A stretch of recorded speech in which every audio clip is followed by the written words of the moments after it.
The burn barrels rolled into the record's wing like a death knell. A decade of patrol logs was about to be silenced. The aides stacked the papers high, then drenched them in accelerant until the ink bled. I've read every single one. Some I can recite from memory. One entry was seared into his mind. Captain Wren's final transmission. Ambushed. Coordinates 38.4, 127.1. No survivors. The chain of command ordered this. They're going to burn it all. But that one log is already inside me. He stood frozen at the edge of the room as General Takamoto gave the order. Light the barrels. Leave nothing readable. The fire caught with a roar. Pages blackened and curled. In Kazu's wide eyes, the text seemed to glow one last time before dissolving into ash. You just turned me into the only record that matters. When the smoke cleared, the archive was silent, but inside one clerk's memory, a single irrevocable truth still echoed. That night, Kazu walked the dark corridors from the archive, the captain's words repeating in his skull like a coded message. In his cramped apartment, he hunched over a scrap of paper and scratched out the coordinates before they could fade. 38.4, 127.1. Survey team, Delta, 17 names. One accusation. The next day, he slipped back into the archive, carrying the scrap hidden in his sleeve. Under the flickering lamp, he pulled death rosters from the shelves. His finger stopped on a name. Lieutenant Haruto, who filed a dissent 6 months ago, transferred to Survey Team Delta, killed in action. The log was right. They sent him to die after he questioned their tactics. He cross-referenced more rosters. 4 more names from the captain's list. All dissenters, all dead within weeks of reassignment. The pattern was undeniable. This isn't negligence, it's a purge. He slid the papers back into the folders, hands trembling, and slipped out before the morning shift arrived. The memorized dispatch now had teeth. He held the coordinates of a mass grave, and the proof that High Command had dug it. For the next 4 nights, he returned to the archive after hours. He pulled every patrol reassignment order he could find. Why were so many outspoken officers transferred to the same dead-end survey routes? He unrolled an old patrol map and began marking coordinates. Each pin was a patrol that never returned. Then he traced the routes backward. Every single one passed through the same false ambush point listed in the captain's log. He laid the death rosters beside the map. 16 names. 16 officers who dared to question strategy. All reassigned. All dead. The chain of command didn't just fail them.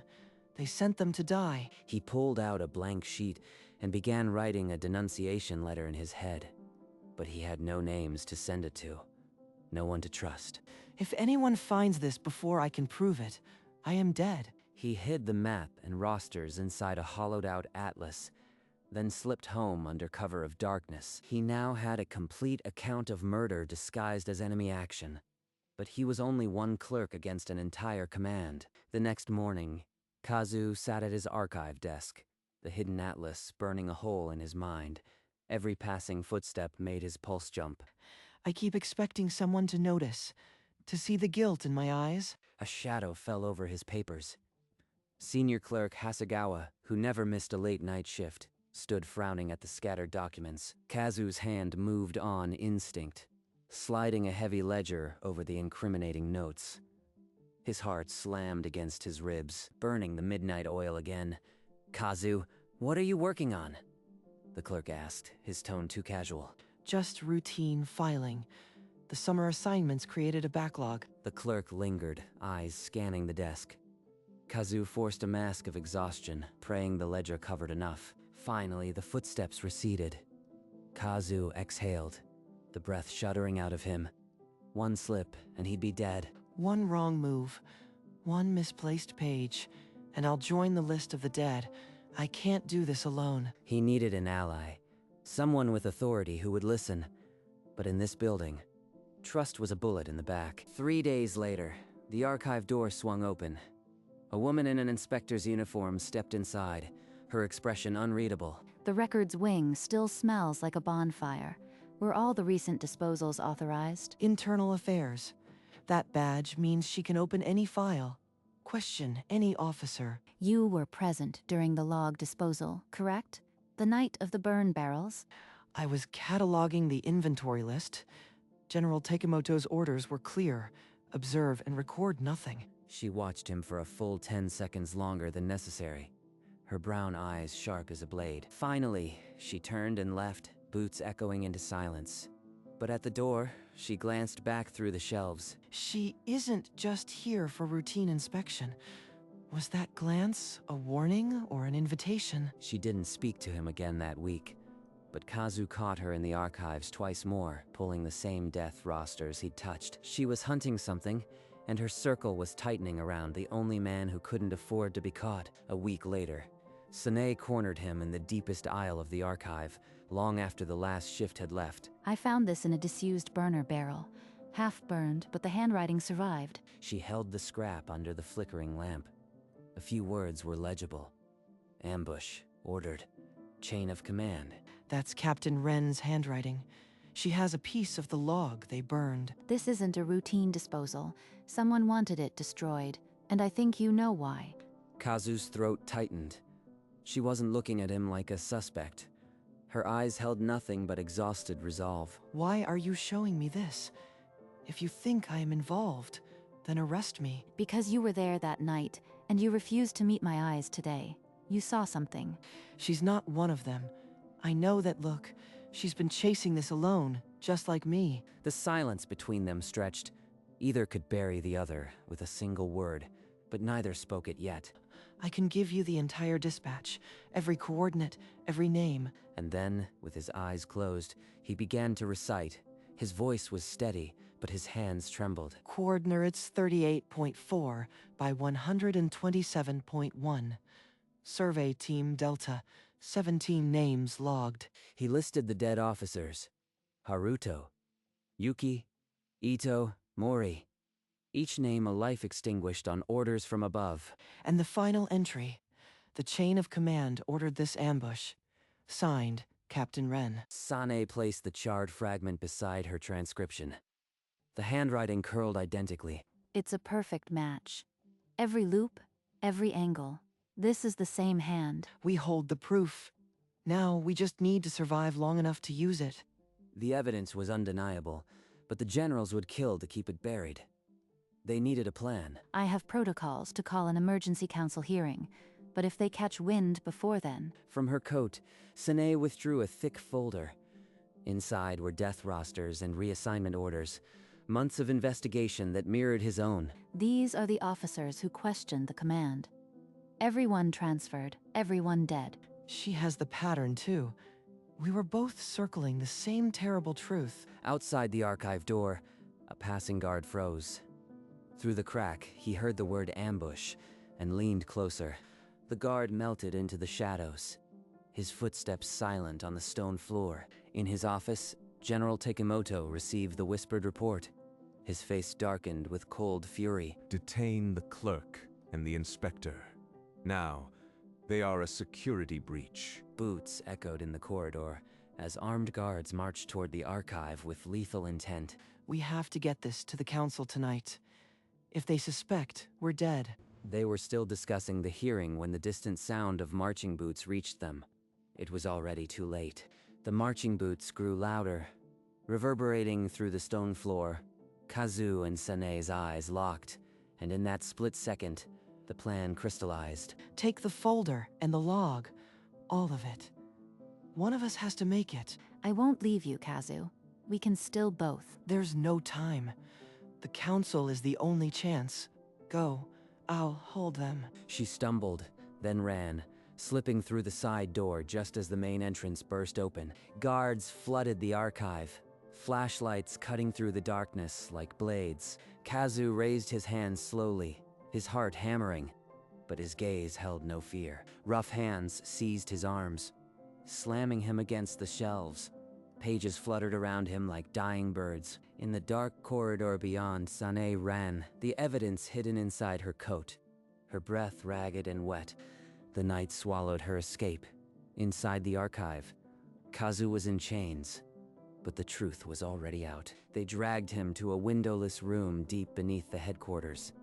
torchlight flickered over rusted chains. The door scraped open, and General Takamoto stepped inside, his metals glinting like small blades. A dangerous lie from a bitter clerk. Sign a confession that you fabricated the log, and your punishment ends quickly. He wants me to call it a lie. If I do, he'll bury the truth forever. It's not a lie. I memorized every word before you burned it. Takamoto's face darkened. He gestured, and a guard struck Kazu across the mouth. The chain of command ordered this ambush. That's what the log said. Takamoto leaned close, his breath sour with old coffee. Then he spoke the words designed to break any man. Keep refusing, and your family will share the cell for your crime. Kazu's eyes flickered, but he stayed silent. Inside, he was screaming, but he gave the general nothing. Miles away, Sanae burst through the council building doors, drenched in sweat and rain. The guards stiffened at her approach. I invoke emergency protocol. This fragment proves High Command has been murdering its own. A heavy silence fell. Council members exchanged glances. Then, an old man with a scar across his cheek rose from his chair. Counselor Hideo. He lost his son on a patrol 3 years ago. If anyone will listen, it's him. The old counselor's voice cut through the chamber like a blade. I've heard enough whispers. Call the emergency hearing. The chamber erupted in murmurs. But his word was law. Aides scrambled to summon the generals. Once the hearing starts, Takamoto can't stop it. But Kazu, I have to find him before the order is given. She slipped away from the chamber, her hand inside her coat, clutching the evidence like a heartbeat. The hearing was set for dawn. But in the bowels of the headquarters, a clock was ticking down on Kazu's life. Hold on, Kazu. I won't let them bury you with the truth. In his office, General Takamoto received word of the emergency hearing. His grip on the radio handset turned his knuckles white. No more delays. Execute the clerk. Immediately. The order crackled through the radio. Down in the cell, the iron door scraped open once more. This is it. He's going to end it before the truth can be heard. A young guard entered, his rifle trembling. He stared at Kazu's beaten face, and his resolve wavered. The guard leaned close, his voice a frayed thread. There's a hearing. They're talking about the logs. Hold on. She did it. Sanae reached the council. The truth will have its day. Kazu nodded, the motion pulling at his cracked ribs. The guard stepped back, his eyes darting to the door. In the Grand Council chamber, the hearing had begun without him. The empty witness chair waited like an accusation. As long as I can still speak, the truth isn't dead. Not yet. The council chamber buzzed with the weight of unspoken accusations. At the center, General Takamoto stood with the stillness of a predator. This is nothing but fantasy from a disgruntled clerk. The council shouldn't waste its time. Then hear the man who memorized it. Captain Ren's final dispatch, recited from memory. A murmur rippled. Then the great doors opened, and Kazu was led inside in chains. He limped forward, bruised and bloodied, but his eyes swept the room with a clarity that silenced whispers. Takamoto's face twitched, the only crack in his composure. The other generals shifted uncomfortably. Sanae gestured to the witness stand. The truth doesn't burn, she said, a challenge to the very fire that tried to erase it. I never imagined I'd stand here, but I won't let them silence Captain Ren again. The elder counselor, Hideo, leaned forward. You are granted the floor. Speak, and know that every word will be weighed. Kazu took a breath, the rattle of chains the only sound. The council held its breath, and then, with a voice steady despite the chains cutting his wrists, Kazu began to speak. Coordinates 38.4 by 127.1. Survey Team Delta. 17 personnel logged, no survivors. He listed the dead, each name a knife twisting in the silence. Haruto, Yuki, Ito, Mori, Tanaka, Sato, and the rest, every officer who dared to question. General Takamoto's hand twitched at his side, a single bead of sweat tracing his temple. And the final entry, the line that was meant to burn. The chain of command ordered this ambush. Signed, Captain Ren. Silence fell like a blade. In that moment, The entire council chamber held its breath. This charred fragment was pulled from the fire. It matches his recitation, word for word. She pressed the burnt scrap beside a council clerk's transcription. The ink, the slant, the pressure. Every stroke matched. Several councilors shot to their feet, pounding the table. "This is murder ordered from the top. Explain yourselves." Sine moved to the center of the chamber, spreading a massive patrol map across the council table. Every officer who filed a dissent was reassigned to these same doomed routes. Look at the pattern. Her finger traced the red lines connecting coordinates to a single ambush point. The room leaned forward. 18, dead in 6 months. Not enemy action, a purge ordered from within our own command. Gasps and furious whispers erupted. Several councilors stared at the map with dawning horror. Coincidence. You have no proof linking anything to me. This is a fabrication. Then you won't object to an immediate audit. Every patrol order you issued, cross-referenced with death rosters. Councilor Hideo rose, his scarred face grim. His voice carried the weight of a father who had buried a son. "The audit begins now. You will cooperate fully, General, or face contempt. The truth will be unearthed." Takamoto's jaw clenched, but he could not refuse. The hunters were now the hunted. A man stepped from the observation benches. He was slight, with ink-stained fingers, the military's own archivist and handwriting authority. He compared the log with old letters. "The handwriting is identical. Same slant, same pressure," he announced. Under a lens, every loop matched. Silence pressed in like a held breath. Takimoto's face went pale. He clutched his medals, but they offered no shield. The other generals shifted, sweat beading on their foreheads. They looked cornered. Now even the experts confirm it. The truth is unassailable. Councilor Hideo spoke softly, but it was a verdict. There will be no more arguments. The council members leaned back, eyes hard. The general's guilt was no longer a question. Your words survived the fire, Captain. They'll survive us all. The chamber grew heavy with the weight of inevitable justice. The trial was over. The condemnation had begun. The chief counselor's voice cut the silence. "You are stripped of rank and remanded to custody." Guards stepped forward. Takimoto snarled, wrenching away, but strong hands pinned him. A guard grabbed the general's chest, and the first medal tore free with a rip of fabric. One by one, the medals clattered to the marble floor. Each impact a hammer blow of finality. Takimoto's face contorted, his power unraveling as the last medal was pried from his coat. Captain Ren, your voice didn't die in the fire. It echoed here, and they heard it. The other generals stood frozen as guards moved toward them, hands already reaching for their medals. The medals lay scattered on the floor, gleaming like broken chains.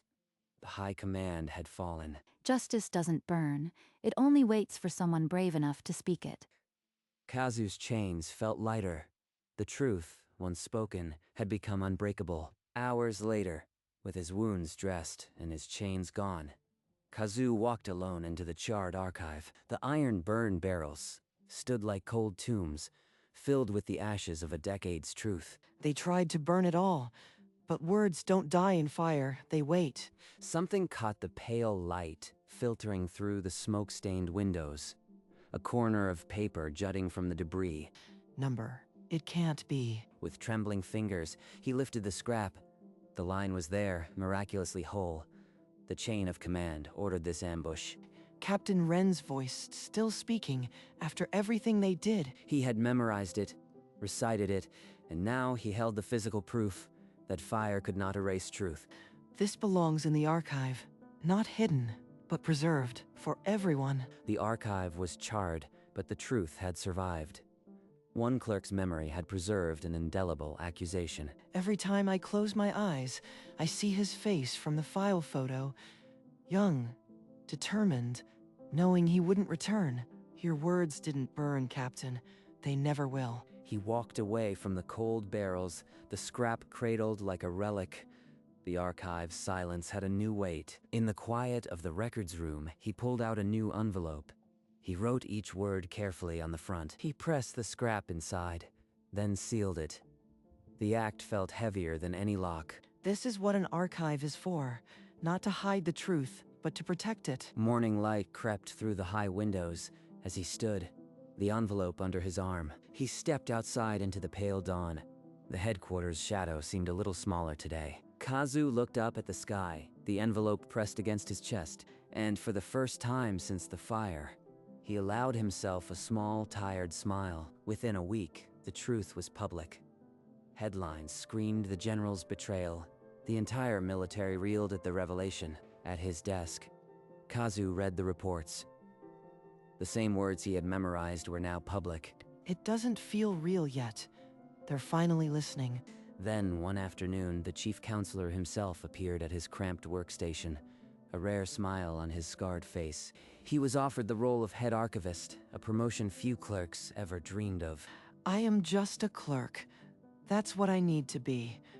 Watching the records with my own hands. The counselor nodded, understanding, and left without another word. I heard you turned down a promotion. Still the same stubborn clerk. The archives need a guardian, not a manager. My place is here, with the pages. He pinned a small handwritten note to the wall above his desk. Memory is accountability. Years passed. The archive no longer smelled of smoke, only of old paper and quiet purpose. In the center of the lobby, a small illuminated case had become a quiet pilgrimage site for new recruits. Inside, the charred scrap was preserved under glass, a brass plaque below it. The plaque read, Captain Wren's dispatch, preserved by the memory of a clerk. A young woman in a clerk's uniform stopped in front of the case, her eyes tracing the faint, fire-licked words. She read the lines silently, her lips barely moving, because one man remembered. The world did not forget. The words had become part of the archive's foundation. She bowed her head slightly, a gesture of gratitude to a captain she would never meet. Then, with a composed expression, she turned and continued down the long rows of shelves. The archive had taught its lesson. Truth, once safeguarded, outlives the flames that try to silence it. The charred scrap lay in its case, but for the camera, the protective glass vanished, leaving only the words. All that remained was the line, glowing faintly, as if still burning with the captain's final breath. The chain of command ordered this ambush. The paper texture dissolved, the ink flaring one last time. Then, absolute darkness. Silence poured in like a held breath, a silence that held the weight of every unheard confession. But then, a faint sound. A pen, scratching slowly across paper. Somewhere, a record was being written, a memory taking form from ink and remembrance. The line faded from sight, but its truth was now unerasable. The archive had not merely preserved a scrap of paper. It had preserved an accusation that would outlive empires.